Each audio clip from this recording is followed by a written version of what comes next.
कांग्रेस कार्य समिति की महत्वपूर्ण बैठक के जरिए नेतृत्व ने न केवल पार्टी के अंदर के असंतुष्ट को सख्त संदेश दिया, बल्कि उनके उठाए मुद्दों को भी संबोधित किया है। बैठक में पार्टी की अंतरिम अध्यक्ष सोनिया गांधी ने जिस लहजे में बात रखी है, वह खास तौर पर ध्यान देने लायक था। उन्होंने साफ साफ कहा है कि वह पार्टी की पूर्णकालीन अध्यक्ष हैं और साफ गोई पसंद करती हैं। बता दें, इसलिए किसी को उनसे मीडिया के जरिए संवाद करने की जरूरत नहीं है।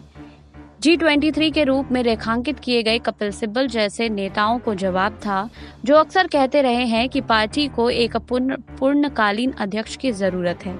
हालांकि इसके साथ ही सोनिया ने यह भी कहा है कि उन्हें अच्छी तरह एहसास है वह एक अंतरिम अध्यक्ष हैं, इसलिए पार्टी ने 30 जून तक एक नियमित अध्यक्ष चुनने का फैसला किया था, मगर कोरोना की दूसरी लहर को देखते हुए चुनाव स्थगित करने पड़े। कार्य समिति ने अगले साल अगस्त-सितंबर तक नया अध्यक्ष चुनने का भी संकेत दिया।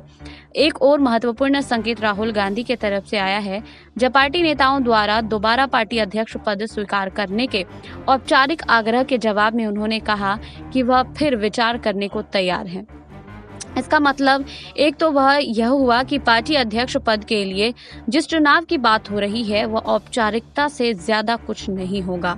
अगर राहुल गांधी अध्यक्ष पद के प्रत्याशी हुए तो हो सकता है कि कोई और खड़ा ही ना हो, वह निर्विरोध निर्वाचित हो जाए। अगर कोई खड़ा हुआ तो भी लड़ाई सांकेतिक ही होगी, क्योंकि राहुल का चुना जाना लगभग तय है। इसका दूसरा मतलब यह है कि पार्टी के गांधी परिवार की पकड़ से बाहर आने की जो संभावनाएं पिछले कुछ समय से बताई जा रही थी, उसे समाप्त मान लेना चाहिए।